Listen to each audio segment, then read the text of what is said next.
Nous sommes à la mairie de Vic-Fezensac, dans la salle où votre grand-père officiait pendant 20 ans en tant que maire. Vous êtes né dans cette commune gersoise, vous devez avoir beaucoup de souvenirs.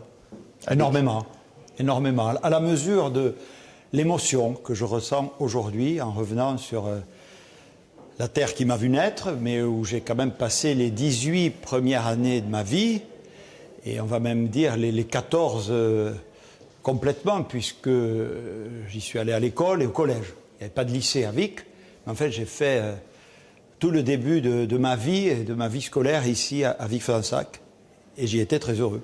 Vous avez encore des amis ici? On vous a vu saluer plusieurs personnes quand vous êtes arrivé? Absolument, absolument. Je reconnais beaucoup de gens, évidemment ce sont plutôt des gens de ma génération, mais je suis toujours resté fidèle à ce que je suis et aux origines qui sont les miennes. Alors ce matin vous avez visité un vaccinodrome à Auch. C'est important que cette vaccination s'étende aux territoires ruraux? La vaccination c'est partout et pour tout le monde. D'abord il ne saurait être question qu'il y ait la moindre inégalité devant la vaccination. Territoires ruraux, territoires densément peuplés, la vaccination c'est une cause nationale. On sait toutes et tous que c'est la voie de sortie de cette crise sanitaire qui nous fait bien des misères depuis de longs mois. Et j'ai d'ailleurs été très fier de constater que le Gers, en tout cas rapporté au nombre d'habitants, est un des premiers départements en France pour le nombre de personnes vaccinées rapportées à la population. C'est très bien. Et j'ai vu en particulier, ici même à Vic-Fezensac, des centres de vaccination déployés sur tout le territoire départemental, un vaccibus, c'est-à-dire qui consiste à aller chercher les personnes pour se faire vacciner, preuve de la mobilisation générale, ici comme ailleurs, c'est très bien. Alors depuis des semaines, Carole Delga vous demande des gestes forts pour l'Occitanie. L'État vient de s'engager pour la LGV Toulouse-Paris à hauteur de 4,1 milliards d'euros. Et aujourd'hui, vous avez annoncé une enveloppe de 46 millions d'euros pour achever les travaux de la RN 124 entre Toulouse et Auch. C'est un peu votre réponse à la demande de Carole Delga?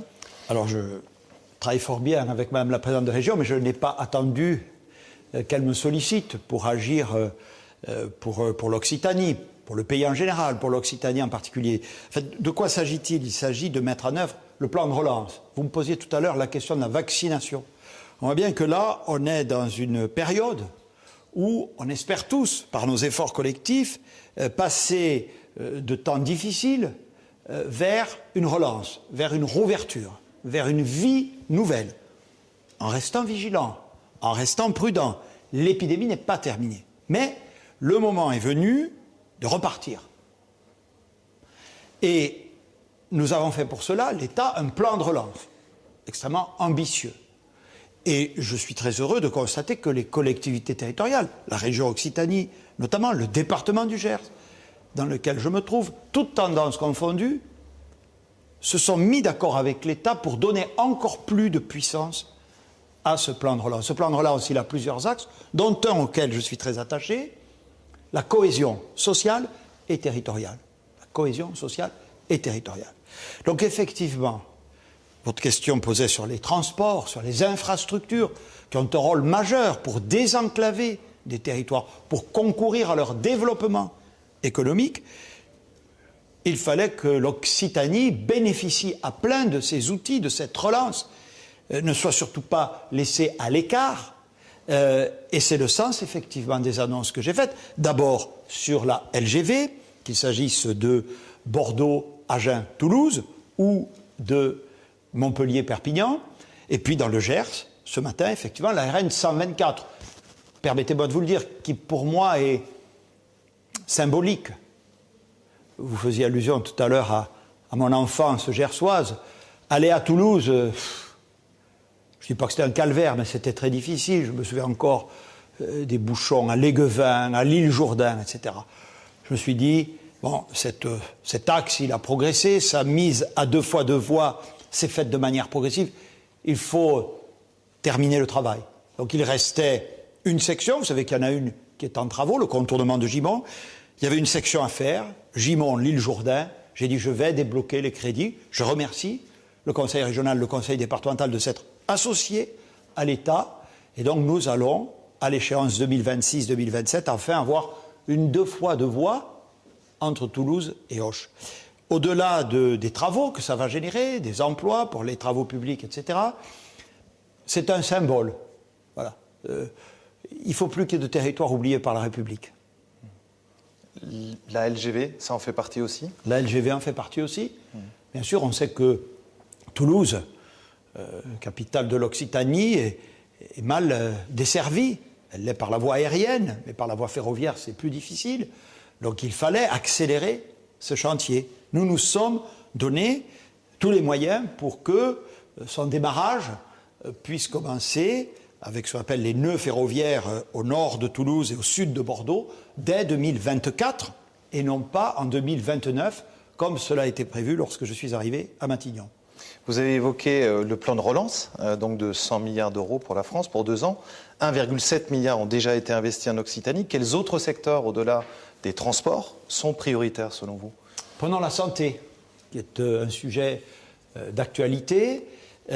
Nous avons fait un Ségur de l'investissement, au-delà de l'accroissement des rémunérations dues à ces personnels, auxquels je veux à nouveau rendre hommage parce que leur mobilisation a été, est et continue d'être exceptionnelle dans cette crise, exceptionnelle.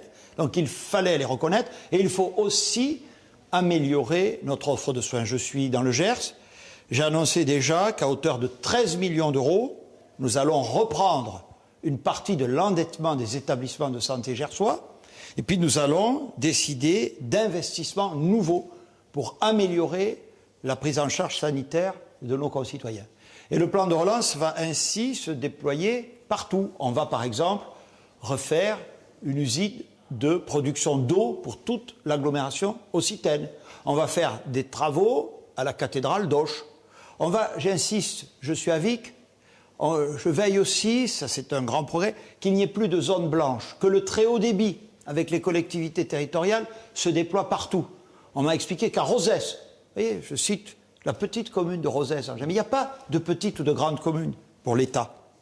Eh bien, la petite commune de Rozès, nous allons investir un pylône pour qu'il n'y ait plus de zones blanches, comme on dit, pour que les habitants de Rozès soient traités comme tous les autres habitants de notre belle République. Monsieur le Premier ministre, merci de nous avoir accordé cet entretien. Merci beaucoup. Voilà. Je vous rends le micro quand même, non? C'est souhaitable.